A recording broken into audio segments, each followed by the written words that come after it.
forced off onto the emigrant ships or down to the cities, creating a world of hours and years. And here's Donald Trump, a young Donald Trump with his mother Mary Ann there, a very different looking woman now that she's been infatuated with the wealth of that lifestyle. And of course these are the kind of people who are now living in the castle. That's what Frederick Trump's business was about, property speculation and getting rich by extracting rents out of people who are less powerful. So the first wave of clearances have cleared Donald Trump's maternal family in the south-east of Lewis were perpetrated in the early 1800s by Colonel Francis Humberston Mackenzie here, who raised the Seaforth Highlanders as a regiment to fight other native peoples in the British Empire. When volunteering failed, he raised them by press ganging, literally having women held with bayonets at their breasts as every young man was taken out of one particular village, for which he was rewarded by being the governorship of the Barbados in the final years of that being a slave colony. So what you're seeing here in our island, as I'm sure you'll find in Ireland also, is a direct connection between how our people were treated and the dynamics of slavery going on elsewhere. So it was his gambling debts he had to pay off, and so he wanted to rent out the best land to sheep farmers, so he forced the people off, and that then was able to rent the land out. The second wave of clearances was the next generation. His three sons predeceased him. The whole of the Isle of Lewis was inherited by his daughter, Lady Mary Elizabeth Frederica Hood, as she was then, married to Admiral Sir Samuel Hood, who commanded the British Empire's fleet in India. And when her husband and her father died within 6 weeks of each other, she came back to Scotland. She married a guy called Mackenzie here, a minor landowner from the borders. And they too continued the clearances in the southeast of Lewis. So these are the people who are responsible for the clearances. But here's the bit that's really relevant to questions of faith. Because when she was in India, she was seen as what we would call on the island as having been something of a scarlet woman. Although I think you can read it two ways. I think she was also a proto-feminist. There's a side of her that I'm very drawn to. There's no time just now to tell you the stories about her.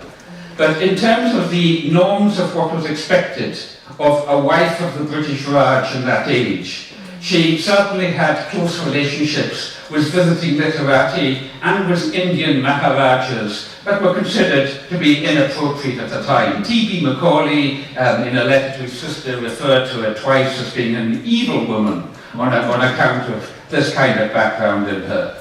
Whatever it was, when she got back to the Isle of Lewis, when her father died and she inherited the island in, when was it now? It was about 1818 or thereabouts. When did the old man die again? The old man died in 1815. Yeah, 1815, sorry. When she got back in 1815, she got something that we call in our part of the world the cura. I don't know if you have a word like that. It's coming from the Gaelic word for care. That'll make it help you translate it. So we use it. I don't have the Gaelic myself. That's another story about just how, in my generation, Gaelic was totally rubbished.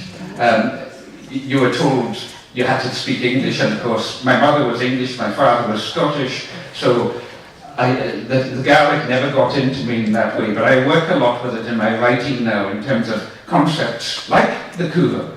Now, the second way in which the word cura was used in our community is the radical religious conversion, or as they say in America, being born again, that kind of born again stuff. She got the cura, she became very religious, and she used the power of patronage as a landowner to bring in hardline evangelical preachers from the mainland. The first of whom, in 1823, was the Reverend Alexander MacLeod here, who, if you read his diaries, he celebrated using fear to drive conversions. So he's saying God is love and perfect, love casts out fear. He was aware that he was vulnerable on that front. And yet he said, it's only if you come to Christ, and of course to his version of, not your version, you're all the damned as papists, superstitious papists. As we would be taught by some of the more rigid folk, we're the elect. We're the ones with the hotline to go. Okay, so he used that. He considered that the Iron people were full of these papist superstitions, including venerating the sun and the moon and the saints. And so he was proud of using fear to drive them out. He was followed by a number of others who the landlady brought in, and which basically planted the kind of Protestantism that we have now. Now, it's difficult to talk about this, because if you go to our island, you would find them just like Irish people, except they're Protestants instead of Catholics.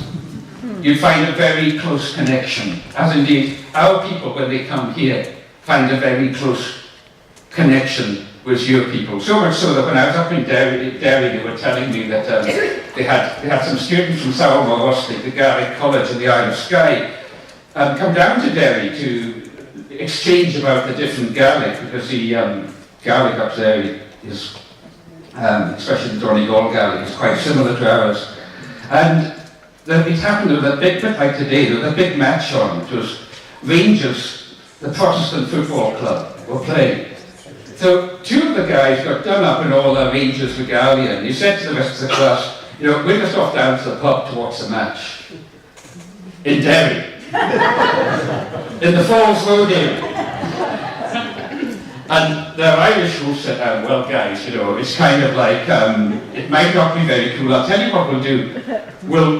We'll get a taxi for you, and we'll send you down to the Unionist area, and you'll be completely at home there. So that's what they did. So these two guys, they went down to some well-known Unionist pub, and they were watching the match, and at the end of the match, they were talking to each other, and suddenly they realised the pub had gone completely silent.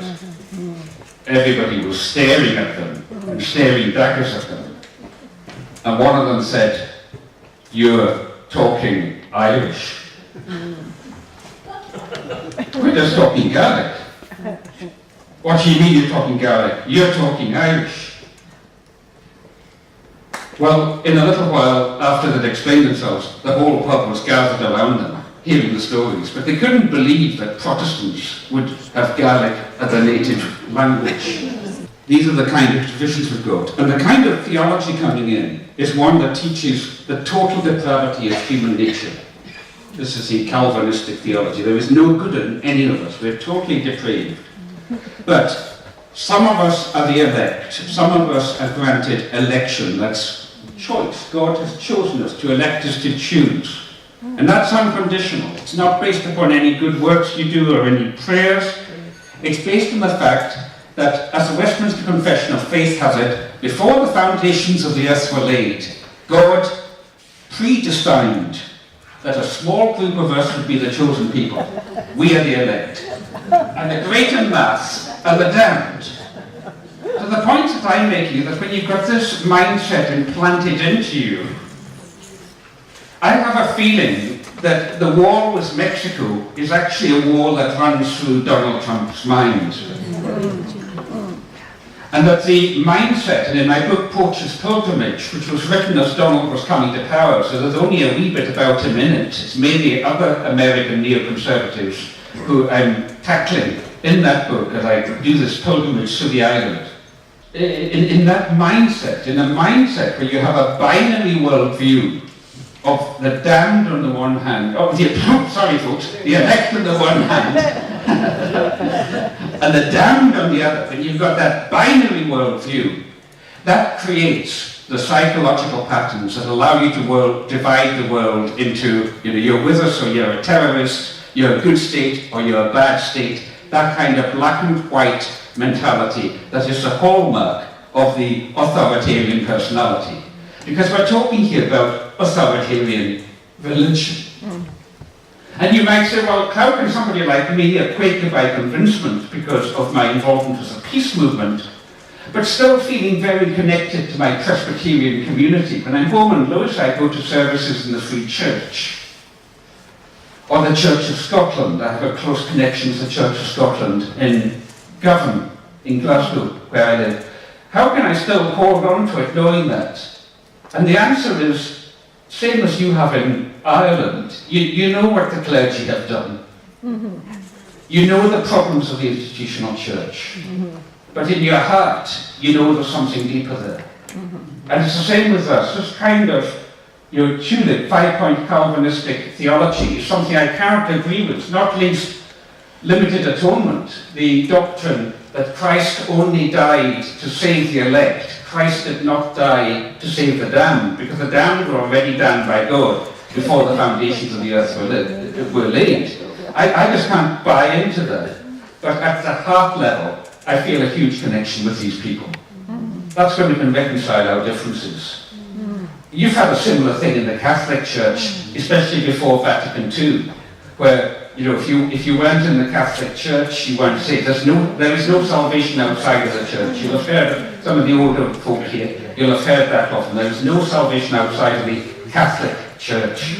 It's a similar type of problem that we have. And this is what Donald Trump is holding, and it's an old story in America. The founding fathers of America were Puritans of this ilk, and it gave them a sense of what historians call manifest destiny. The idea that because you are the elect and the rest of the world is the damned, in accordance with Paul's teaching in Romans 13, where he said that power is appointed by God and we must respect the authorities who wield the sword to execute God's vengeance. In accordance with that teaching of Paul, it is a job of the elect to rule it over the rest of the people.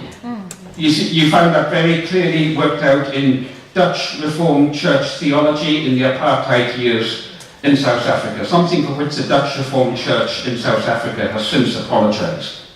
But there it was part of it.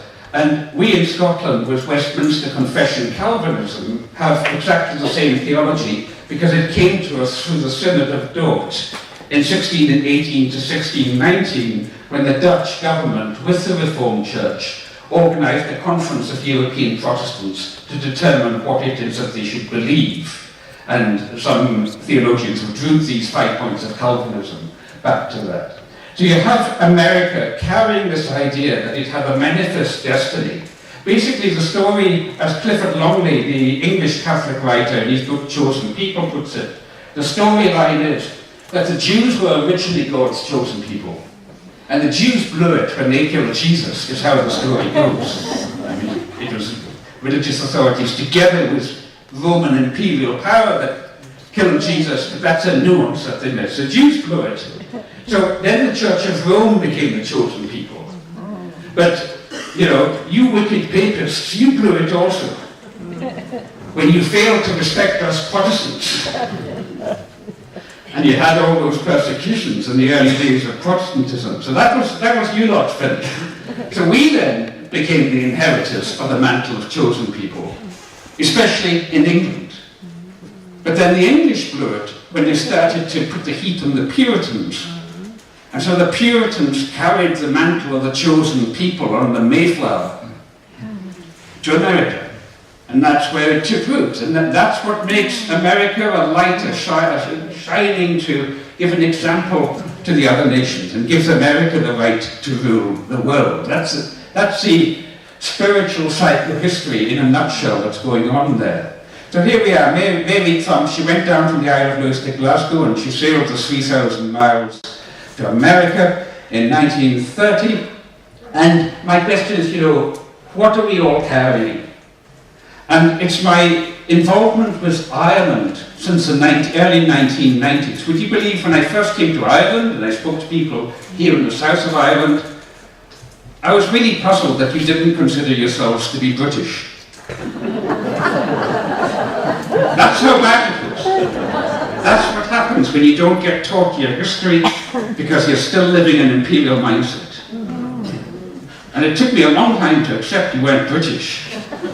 And then, my goodness, I started to question my own British identity. And that's why some of us are voting for Scottish independence, because that's another story.